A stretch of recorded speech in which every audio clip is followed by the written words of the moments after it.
So how much is that influencing how you call games, run-pass ratio, sort of? It's not influencing our run-pass ratio. There's some stuff. Zach was a very, very experienced player that did all kinds of things. He played fullback. He could lead on plays.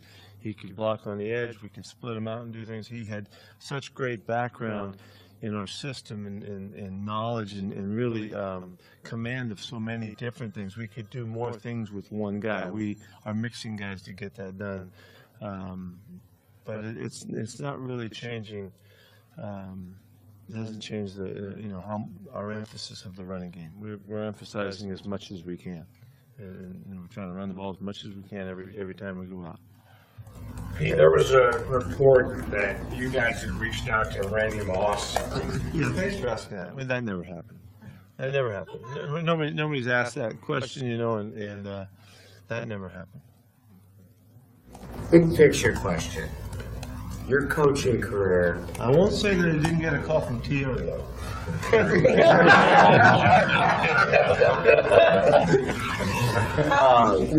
Your career, from the time you went to USC and then have come here, your teams have tended to improve record-wise in the second half. Do you see any reason, any change in your coaching approach or philosophy that has led to that? Well, I've watched that because we have had, going back, we had tremendous success late in seasons for all those years down in LA,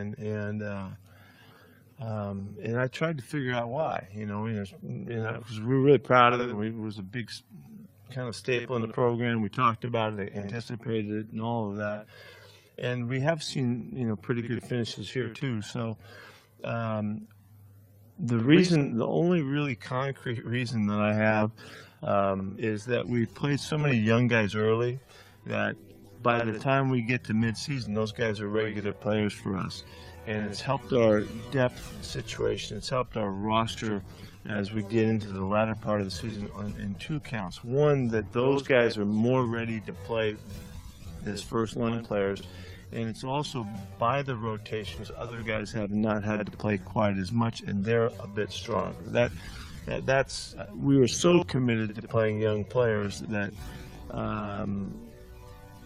whether or not, it's not a very concrete, thought, but that's one thing I know that we've done with intent, and we've seen and felt that. Like I told you a couple weeks ago, we already felt like the receivers could play. We don't have any concern about they can go in at any time and jump in there, and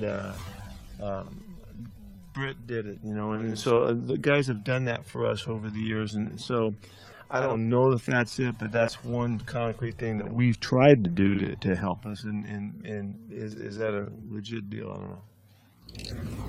How have you thought your linebackers have looked for the past couple weeks? You've gone with the configuration with Brock. Yeah, well, we've seen everybody.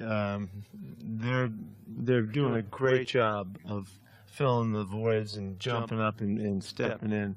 I mean, to look at the practice field today and to see Malcolm next to KJ, next to Bruce, next to Cam, that feels like that's way different than it's been. So, and then I don't know how long it's been, but it just seems like that's the difference. And we haven't even seen Bobby's return yet. So,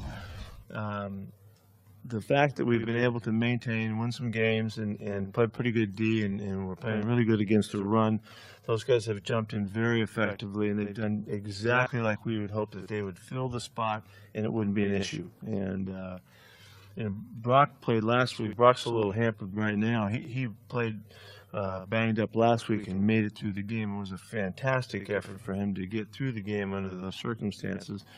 He kind of had to, and he did, and he came through for us in that way, as well as just the other things he's done in earlier games. So the guys have done a really good job to keep us going. Statistically, Russell's run more this year than he has before. What are some of the reasons for that? It's just been available, and that's all. We're not trying to run him anymore. There's no intent there, to get him more carries. We're just running the offense, and so most of his stuff happens because of it's available and the read takes him there. It's not because we're designing running plays for him or he's running sweeps and stuff like that. It's really just reading out the scheme and he had big games, off just the true nakeds, a couple times here, and there's a lot of yards in those games, Washington last week. So, but there's no, as long as he continues to avoid getting hit, we're fine. And he has done a very, very good job of that again, and we really trust him in that regard. You guys had Ron Parker here a couple different times. Are you surprised at all with how well he's playing in Kansas City? He's played over 500 plays this year. It was fantastic for Ronnie. He's a great kid. He always was in the competition of everything we've done here, and we knew he had a great future, and we always tried to keep him around. We just had some really good guys battling with him. I've watched him closely, and he's playing really good football, and was a big factor in the end of that game just last week, when he was all over the football. So, great for him. Up next, we hear from the guys who take the field. It's the Players Spotlight when Seahawks Press Pass continues. It's always been next man up. Anytime somebody gets hurt, it's next man up, and the next man has to be ready to go and ready to fill the role and exceed the role.